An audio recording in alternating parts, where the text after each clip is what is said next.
Hey there, everybody. Hope you're doing great. Focusing this video on preparing to launch your business to be as successful as possible. This question comes from Mason. He has a question of, if I launch a business, what can I do right now to make sure I'm giving the best opportunity to have success? So one of the things that I would first do is find out in your community who already is doing the business that you want to be doing. And I would reach out to those individuals and see if they'd be open to me asking them about what it is that they do. What was the good things about it? What was the bad things about it? What was kind of the ugly or tough things about running their own business in that industry? And then ultimately, where do they see the future of the industry going?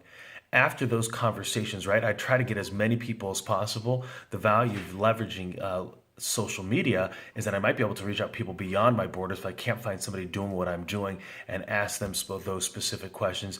And basically, I'd want to be able to, that first initial conversation, first tee them up on the idea that, hey, I want to learn more. I'm an aspiring business, self-employed person, an entrepreneur. I want to learn from others before I decide to open up my own popsicle stand, so to speak, my own lemonade shop. And so what I want to be able to do is just pick your brain. Would you be open to a phone call? Would you be open to face-to-face? Would you be open to having that conversation? And then get them to buy in and then have a separate conversation, right? So the phone call is literally just to set it up, okay? And then after that, I want to have some specific questions. So one of the first ones I would want to know is, why did you start the business? What do you like about the business? What's tough right now? Where do you see the future of the industry going? What would you say to someone that's starting doing exactly what you're doing if they started right now today? From the mistakes that you made in the past, what were they, and how would you have avoided them? And would it be okay if I called you in the future?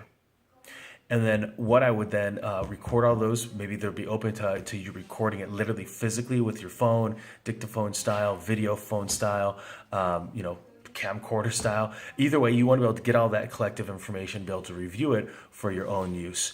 Next is I'd find out people that actually, maybe if you can, find out from maybe your parents or from friends of people that started that business in that industry and failed.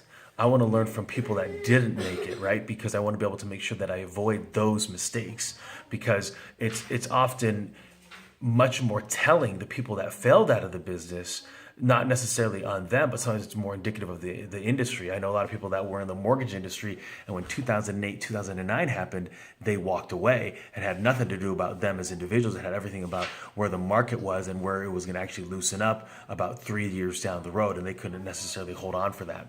And then after that, after you started having conversations with those individuals, I would make sure that financially I have enough wherewithal to withstand maybe 6 months of overhead. The other thing that I would actually look at, if I'm not in a financial position to do so, from a business perspective, I would actually reach out to the business owner and see if I can be an employee, an apprentice, an intern, watch it from their context. Maybe they'll let me work for free for them. Maybe they'll even pay me a little bit of scratch. But basically, I want to see it from face to face. I want to be in the belly of the beast, so to speak, and hopefully that can be helpful.